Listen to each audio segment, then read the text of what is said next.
여러분 안녕하십니까, 강신업 변호사입니다. 여러분, 정치 여론조사 믿으십니까? 여론조사 사기다, 사기극이다 라는 말이 나오고 있습니다. 민심을 왜곡하는 허상과 사기극이다 라는 얘기인데요, 정치권 여론조사 언제까지 얼마나 믿을 수 있느냐, 그거 믿을 바 못 된다, 거기다 목숨 걸 거 아니다 라는 말이 나오고 있습니다.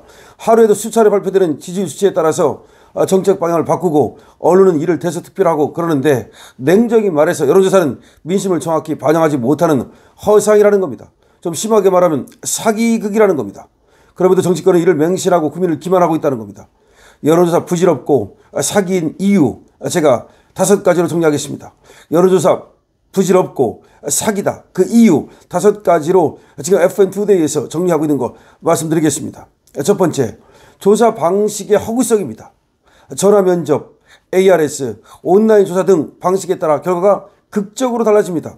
그러니까 전화 면접을 했느냐, ARS 했느냐, 온라인으로 했느냐, 그 조사 방식에 따라서 결과가 완전히 달라집니다. 그러면 뭔가가 잘못됐다는 거 아닙니까? 조사 방식에 따라서 결과가 달라진다면 그 여론조사 결과를 믿을 수 있는 겁니까?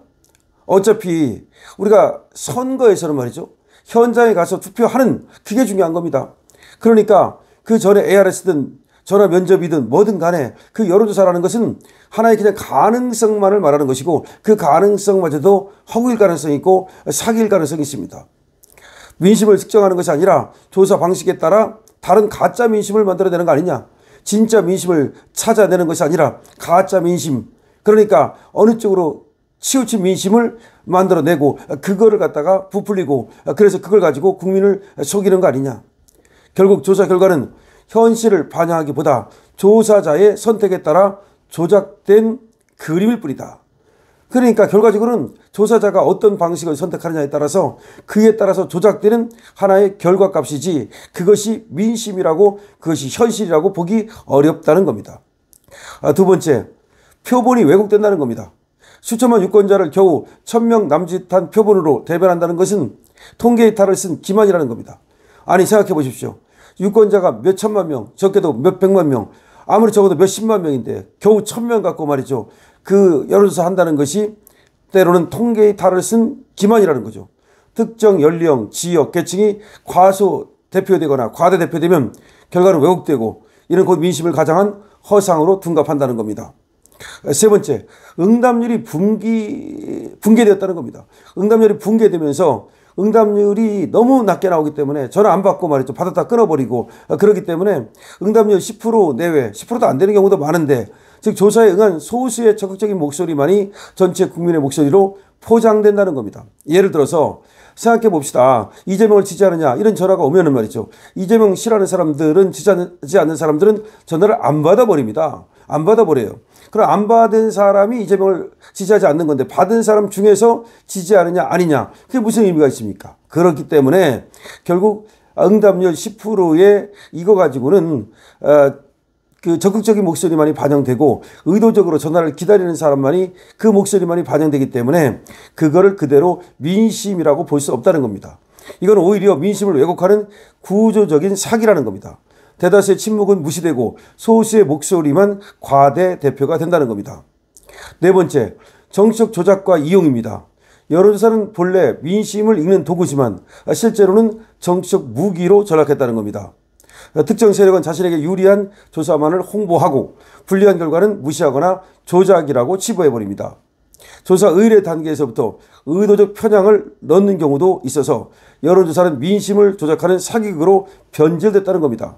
그 여론조사가 정치적 조작에 이용당하고 있다는 거죠. 정치적 도구로 이용당하고 있다는 겁니다. 원래는 민심을 읽기 위해서 여론조사를 하는 겁니다. 하지만 실제로는 정치적 무기가 되어버렸고, 하나의 그 정치적 선전선동을 위한 도구가 되어버렸다는 겁니다. 그래서 특정 세력은 자신에게 유리한 조사만을 홍보하고 불리한 결과는 무시하고 조작이라고 치부하고 발표도 안 하고, 조사 의뢰 단계에서부터 의도적으로 문구를 갖다가 유리하게 또는 불리하게 이런 식으로 해가지고서 여론조사를 하면 이건 민심을 왜곡하는 하나의 합법적인 왜곡 방법이 된다는 겁니다. 그러니까 겉으로 볼 때는 합법적이고, 그리고 또 정당하지만 사실은 불법적이고, 그리고 어떤 부당한 그런 여론조사 결과를 가지고 국민을 속이는 그런 것에 사용되기 때문에 일종의 사기극이라는 겁니다. 다섯 번째, 언론과 정치권이 이걸 가지고 호들갑을 떤다는 겁니다. 오차 범위 내의 미세한 변동을 두고 지지율 폭등, 폭락이라고 호들갑을 떨면서 자기들이 유리하게 국민을 혼란에 빠뜨리는 경우가 있는데, 결과적으로는 이런 여론조사를 왜 하느냐라는 거, 그리고 여론조사를 한다면 더 많은 사람을 숫자로 해가지고서 그야말로 여론을 정확하게 측정할 수 있는 그런 방법을 써야 된다는 거죠.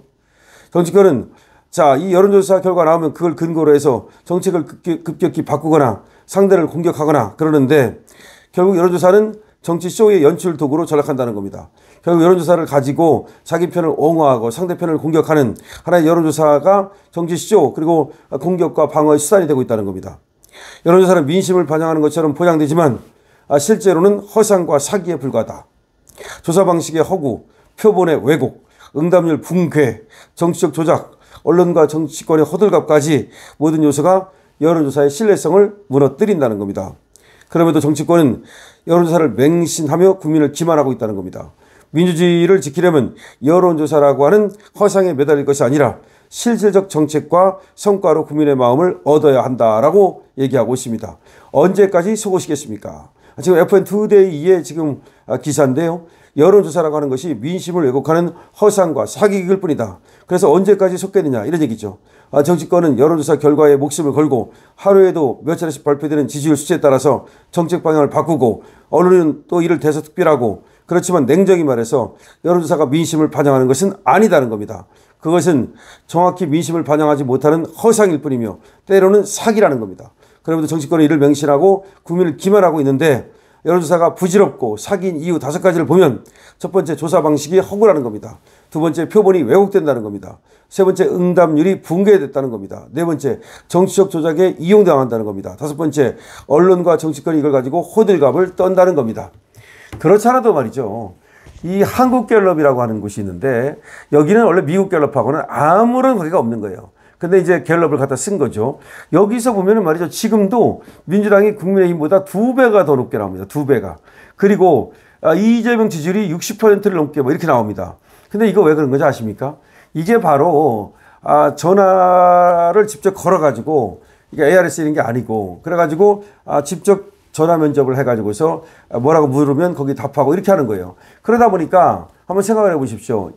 이 이재명을 싫어하는 사람들, 민주당을 싫어하는 사람들은 아예 그런 전화가 오면 안 받고 대답을 안 해버려, 끊어버려요. 그런데 보통 거기에 그 답을 해주는 사람은 이재명 지지자들은 끝까지, 예를 들어서 이재명에 대한, 대통령에 대한 지지율이 어떻게 되느냐 그러면 끝까지 대답할 거 아니에요. 근데 이재명 지지하지 않는 사람들은 사실대로 얘기를 안 하거나 또 무슨 불이익이 있을까봐 아니면 전화를 끊어버리거나 이렇게 되는데 비해서, 이재명을 적극적으로 지지하는 사람들은 이걸 받아가지고 끝까지 대답을 한단 말이에요. 그러니까 당연히 그쪽이 더 높게 나오는 거죠.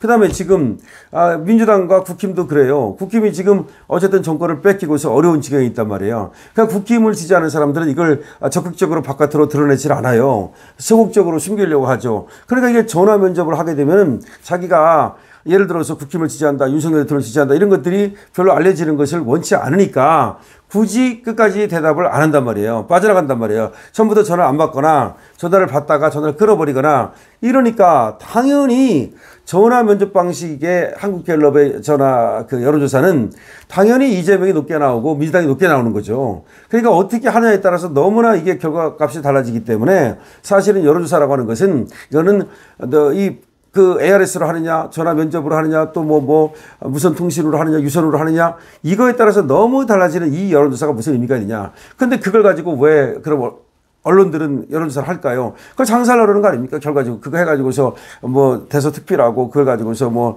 기사를 쓰고 그걸 가지고서 또 방송을 하고 그러는 목적이지, 실제로 여론조사는 조작이다. 사실 믿을 게 못 된다. 이런 얘기입니다. 여러분들 이에 대해서 어떻게 생각하십니까? 여러분들의 의견을 댓글 주시기 바랍니다. 강신업 TV에 대해서는 좋아요와 구독을 부탁드립니다.